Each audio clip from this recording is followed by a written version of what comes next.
नमस्कार दोस्तों, आज फिर हम अपने YouTube चैनल AMW पर एक नए वक्ता के साथ, एक नए टॉपिक के साथ उपलब्ध हैं और आशा करते हैं कि आपको पुरानी वीडियोस की तरह ये वीडियो भी पसंद आएगी, क्योंकि इसमें हमने फिर से एक समाज का एक नया इशू उठाया है और उठाने के साथ-साथ उस इशू पे चर्चा के लिए एक ऐसे वक्ता को अपने समक्ष लेके आए हैं और आपके समक्ष हाजिर किया है, जिसने अपने सोशल वर्क से बहुत सारे अवार्ड्स तो जीते ही जीते हैं, साथ में एक समाज में अपनी अलग पहचान बनाने में भी सक्षम हुई हैं और ये साथ ही साथ अपने क्षेत्र में एक छात्र युवा नेता के नाम से भी बहुत प्रसिद्ध हैं। तो मैं इन्हीं शब्दों के साथ आज के वक्ता बुलबुल पाठक जी को आमंत्रित करना चाहूंगा कि वो आए और उनका बहुत बहुत स्वागत है हमारे इस YouTube चैनल AMW पर। और जो उन्होंने कार्य किए हैं, मैं बस ज्यादा वक्त ना लेते हुए बस उनके कार्यों की एक दो बात बताना चाहूंगा कि जो बुलबुल पाठक जी हैं, ये जो इस समय कोरोना काल चल रहा है हमारे देश में, हम लोग बहुत सारी मुसीबतों से होकर गुजर रहे हैं। ऐसे में इन्होंने एक जो अलग ही topic women's health and hygiene को लेकर कार्य किया है अपने जयपुर क्षेत्र में, अपने जयपुर ग्रामीण क्षेत्र में, अपने जयपुर नगर निगम क्षेत्र में। इन्होंने घरों को सैनिटाइज करने से लेकर महिलाओं को सैनिटरी नैपकिन्स बांटने तक और एनीमिक महिलाओं को आयरन और कैल्शियम के टैबलेट्स बांटने तक के बहुत सारे कार्य किए हैं। तो मैं बुलबुल पाठक जी को ज्यादा समय न लेते हुए आमंत्रित करना चाहूंगा और कहूंगा कि वो पहले अपना वक्तव्य रखें, उसके पश्चात हम अपने जो क्वेश्चंस हमारे मन में उठेंगे, हमारे वक्ताओं के और हमारे जो व्यूअर्स हैं उनके मन में उठेंगे, हम उन क्वेश्चंस को भी इनसे क्लियर करेंगे। बुलबुल पाठक जी, आपका बहुत बहुत स्वागत है। आप अपना वक्तव्य रख सकती हैं।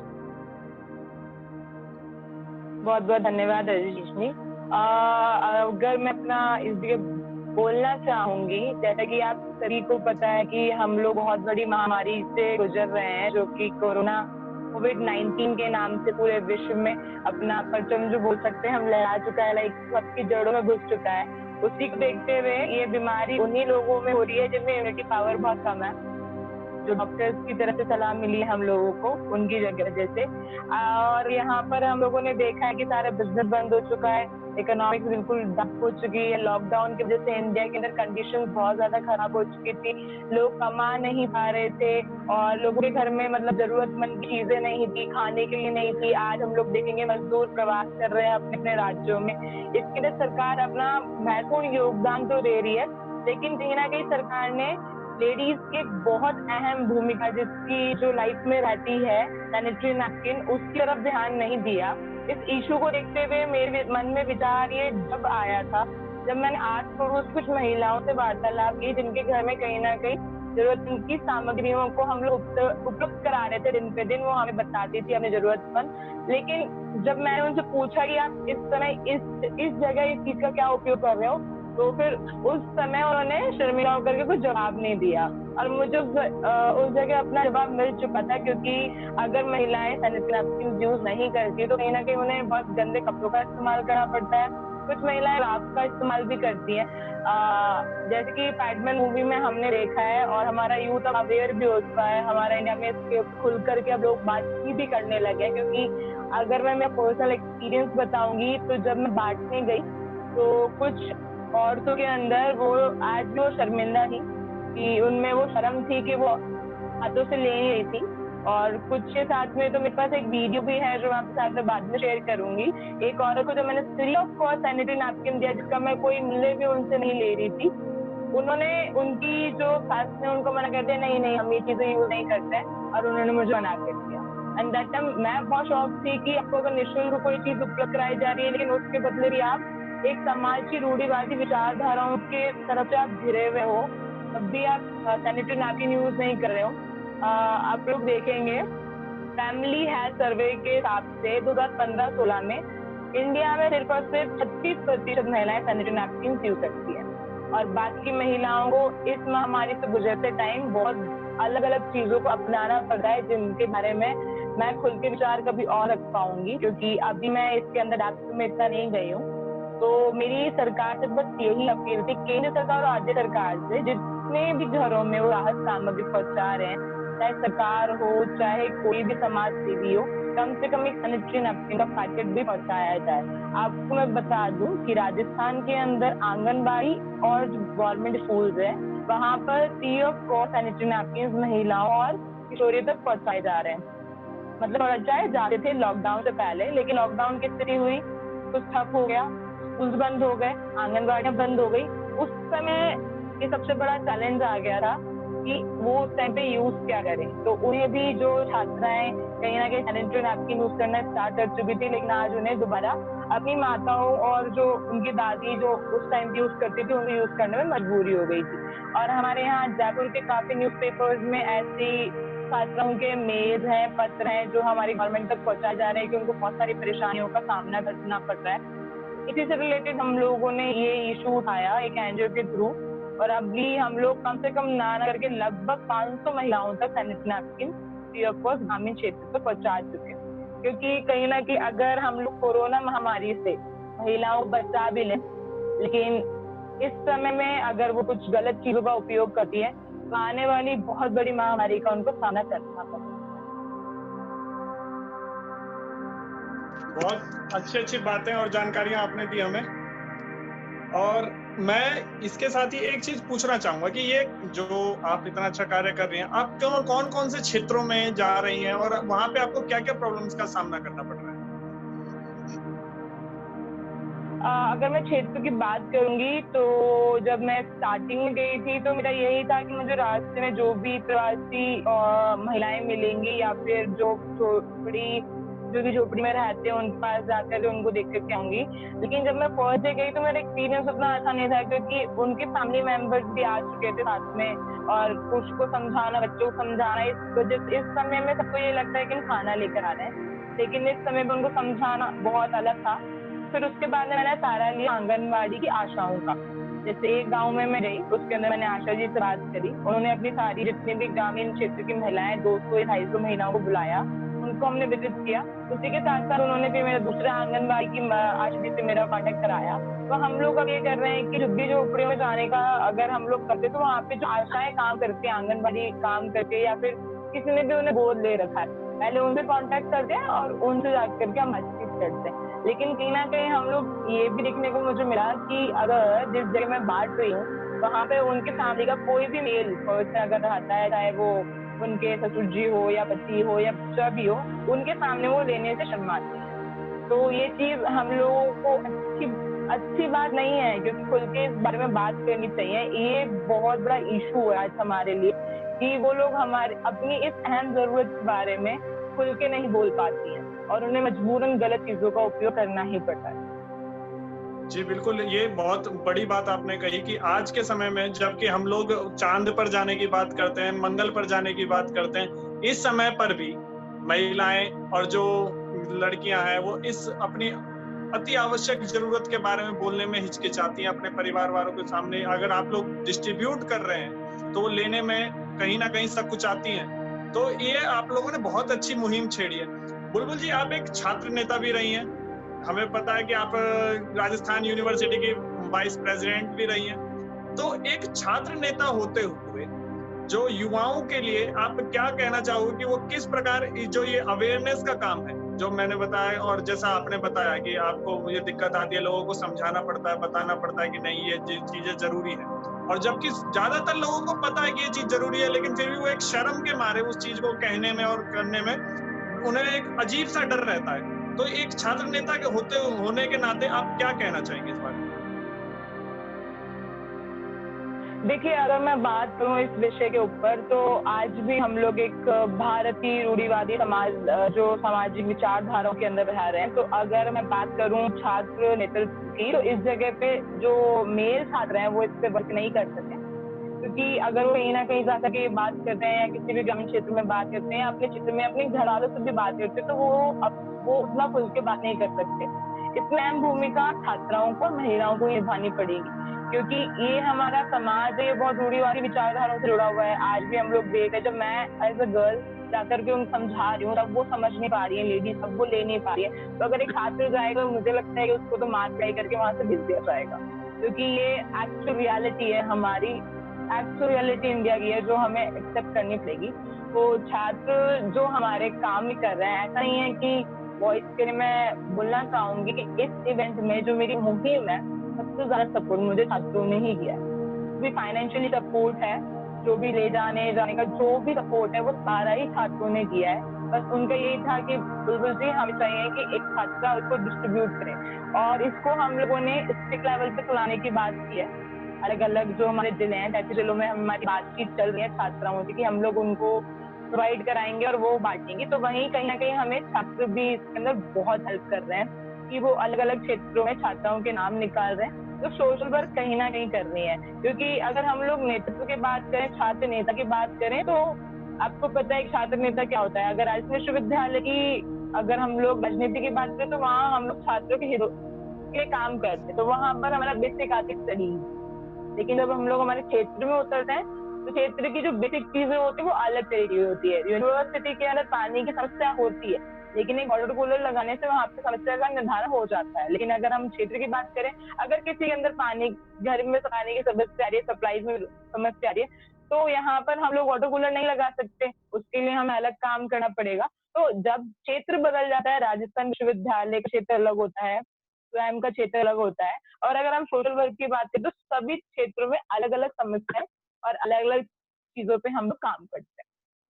जी, बिल्कुल, ये बहुत अच्छी बात कही आपने कि हर क्षेत्र की अपनी अलग परेशानियाँ होती हैं। तो जैसा ये तो बात रही एक सैनिटरी नैपकिन्स की और विमेन्स हाइजीन्स की। लेकिन जैसा कि हम लोग जानते हैं कि भारत में ज़्यादातर महिलाएँ एनीमिक हैं। जैसा कि आपने भी बताया कि एनीमिक हैं और उनमें कैल्शियम की और मिनरल्स की कमी होती है और इस वज़ह से कहीं न कहीं उनकी इम्यूनिटी को प्रभावित किया होती है उनकी इम्यूनिटी। तो उनके जी। लिए आप लोग जो ये कैल्शियम और जो टैबलेट्स आप मुहैया करा रही है, मुझे तो लगता है कि हर डिस्पेंसरी में भारत सरकार मुफ्त में बांट रही है, लेकिन उसे लेने में क्या शर्म आती है इन महिलाओं को? देखिए, इस जगह हम बात करें तो जागरूकता की बहुत कमी है। आज अगर मैं आपको बताना चाहूंगी कि हम लोग एक इवेंट चला रहे हैं, राजस्थान विश्वविद्यालय के अंदर हम लोगों ने एक इवेंट चलाया। एक निःशुल्क हम लोगों ने हेल्थ चेक करवाया, जिससे मैंने जो बेसिक चीजें होती हैं, शुगर वगैरह सब लोग करवाते हैं, मैंने छात्राओं को उनके हीमोग्लोबिन और उनका ब्लड ग्रुप किया है, उसके बारे में जानकारी हो, स्वयं के ब्लड ग्रुप के बारे में, उनकी हीमोग्लोबिन क्या है, उनका वेट क्या है, इसके बारे में हम लोगों ने कैंप्स लगाए। तो जागरूकता की बात है, राजस्थान विश्वविद्यालय में अगर एक गाँव से पढ़ी हुई लड़की जो 12th पास करके आती है, वो मास्टर्स कर रही है, ग्रेजुएशन कर रही है, और वहाँ रहते हुए भी उसको अपना ब्लड ग्रुप तक पता नहीं है, हीमोग्लोबिन तक पता नहीं है, तो आप कैसे सोच सकते हैं कि एक ग्रामीण क्षेत्र में रहने वाली महिलाओं को ये पता होगा कि उनमें कैल्शियम की कमी है, आयरन की कमी है। तो जी, वो चीज का एक बहुत फर्क है कि जागरूकता की बहुत कमी है। हमारे यहाँ पे महिलाएं हमेशा सेक्रीफाइस करते हुए आई हैं, कॉम्प्रोमाइज करते हुए आई हैं। अगर अगर थोड़ा सा भी हेल्थ इशू होता है या कुछ भी होता है, तो दे जस्ट लाइक कि थोड़ा इंडियन हम लोगों ने नुस्खा अपनाया, उसे अगर हमें रिलीफ मिलता है, खत्म बात, हम लोग उस चीज को आगे नहीं बढ़ाते हैं। अगर मैं इसकी बात करूँ तो इस टाइम पे बहुत तेज पेट में दर्द और पीठ में दर्द होता है, लेकिन वो कभी भी महसूस नहीं कराती है अपने घर के जितने भी मर्द होते हैं या फैमिली मेंबर्स को कि ऐसा कुछ उनके साथ में हो रहा है। इवन वो गोलियां तक नहीं लेती है। 4-5 दिन का या 4-5 दिन का जो भी रहता है या 4-5 घंटे रहता है, वो अपने आप सहन कर लेती है। तो इतनी सहन शक्ति अगर महिलाएं रखती हैं, तो वो जागरूक होने के लिए करना ही नहीं चाहती है। और फिर दूसरा उनके दिमाग में है कि गोलियां क्या लेनी है हमको, क्या करना है गोलियां लेकर के, छोड़ो, फालतू की चीजें हैं। तो ग्रामीण, अगर हम यूनिवर्सिटी की बात करें, तो वहाँ की छात्राएं अगर ये बातचीत बोलती है ना, तो ग्रामीण क्षेत्रों की हालत तो उससे भी ज्यादा खराब है।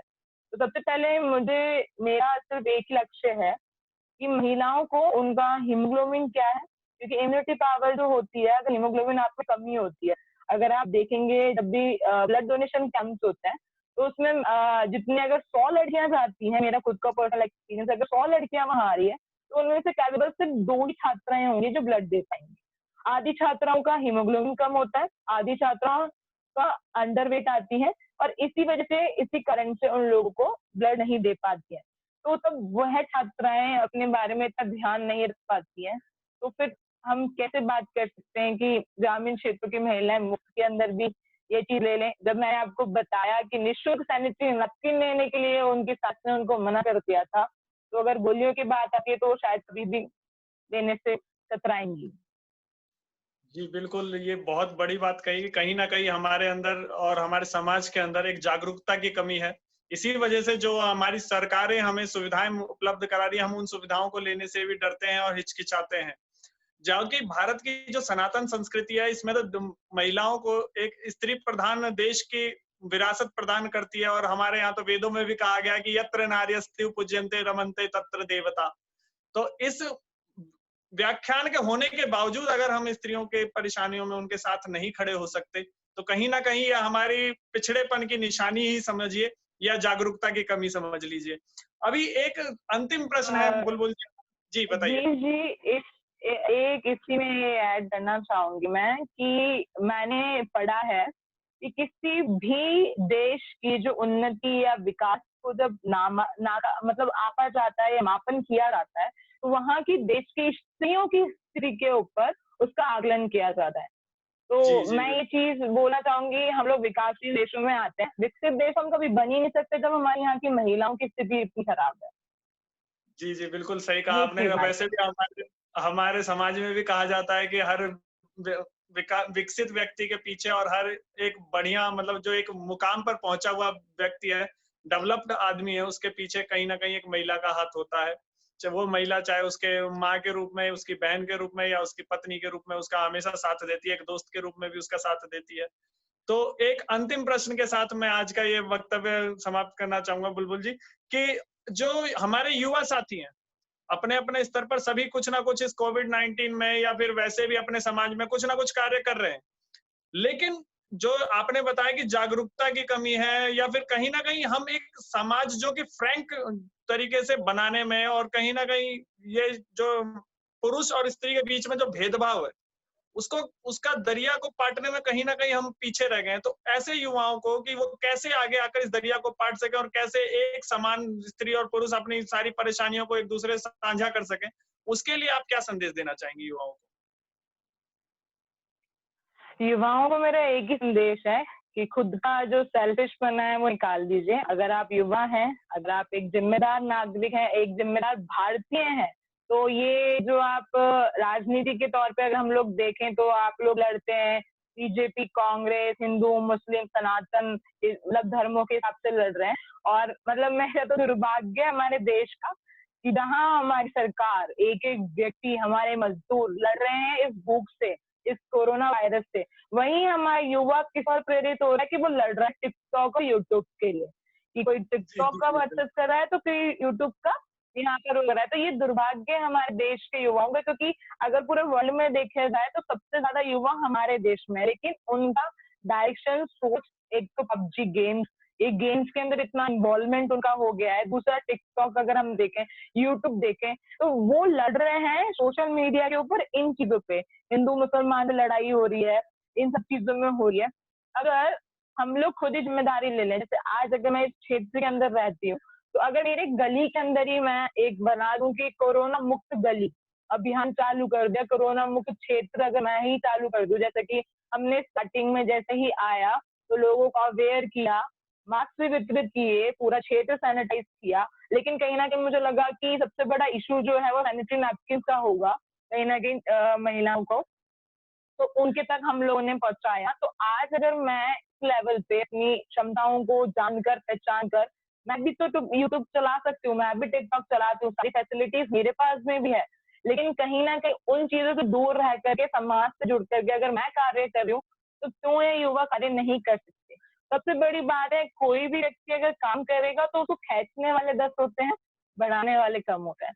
तो वो चीज मुझे बहुत बुरी लगती है। जैसा कि मैंने जब इवेंट किया, तो जब मैंने इनिशिएटिव लिया तो सब लोगों ने बहुत तारीफ करी, लेकिन कुछ ने ऐसा भी कहा कि इससे ज्यादा खाना जरूरी है। उनके दिमाग में इससे ज्यादा खाना जरूरी है, उनको इसकी वैल्यू ही नहीं पता कि अगर एक औरत 4 दिन बिना खाना खाए रह जाएगी ना, तो उसको भी वो महामारी नहीं होगी। वो क्योंकि व्रत करते हैं, हमारे हिंदू संस्कृति है, रोजे चल रहे हैं। आज अगर आप देखते हैं, औरतें रह रही हैं भूखे, ठीक है, यहाँ पे हिंदू संस्कृति में व्रत चलते ही हैं, तो अगर वो 4 दिन भूखे रह जाए ना, सिर्फ पानी पे भी जिंदा रह जाएंगे। लेकिन अगर इस समय वो गलत चीजों का उपयोग करती है, तो उनको आने वाले जमाने में बाज भी बोला जा सकता है, क्योंकि वो एक बेबी को जन्म नहीं दे सकती है, क्योंकि औरतों का तो यही है। और उनको दूसरी चूसरी महामारियों से, इतनी बड़ी महामारियां कि उनके शरीर में बहुत ही फिजिकली बहुत ही सारी चीजों की प्रॉब्लम आ जाती है, इन फ्यूचर उनको फेस करनी पड़ती है। तो उन लोगों के लिए भी मेरे लिए यही संदेश देना चाहूंगी कि अगर कोई व्यक्ति आपके क्षेत्र में अच्छा काम कर रहा है, अगर आपको अच्छा नहीं लगता है, तो आपको उसको लेट डाउन करने का कोई अधिकार नहीं है। सीधी सी बात है, अगर आप कर रहे हैं, कुछ लोगों को ये लगता है कि हम फोटोज क्लिक करा करके या फेसबुक वीडियो डाल करके हम दिखावा करते हैं, बट उन लोगों को ये नहीं लगता कि हमसे कितने लोग जागरूक भी हो रहे हैं कि हाँ, आज अगर हमारे ही क्षेत्र में मैंने सैनिटाइज किया और भी लोगों ने सैनिटाइज किया, मैंने वीडियो डाले, तो सब लोगों ने एक जागरूक नागरिक बन के अपने अपने क्षेत्र को सैनिटाइज किया। तो इसका आप पॉजिटिव देखो, क्योंकि यहाँ पे हमारा जो युवा है ना, वो नेगेटिव चीजों की तरफ ज्यादा जा रहा है। अगर हम देखना चाहें, वेब सीरीज हो गई हैं, इन चीजों के अंदर, मतलब लॉकडाउन के अंदर काफी गर्ल्स के मेरे पास मैसेज आते हैं कि दीदी आप इतना काम कैसे मैनेज कर लेते हो, क्योंकि मैं जॉब भी करती हूँ। तो वो मुझसे सिर्फ यही पूछती है, दीदी हम लोग क्या करें, हम लोगों को बताओ। तो रिसेंटली कम से कम 15 से 20 छात्राओं की मैं काउंसलिंग भी इस लॉकडाउन में रहते हुए कर चुकी हूँ, जिससे उन लोगों में पॉजिटिविटी आए कि आप लोग इस तरीके से समाज में अपना रोल निभा सकते हैं।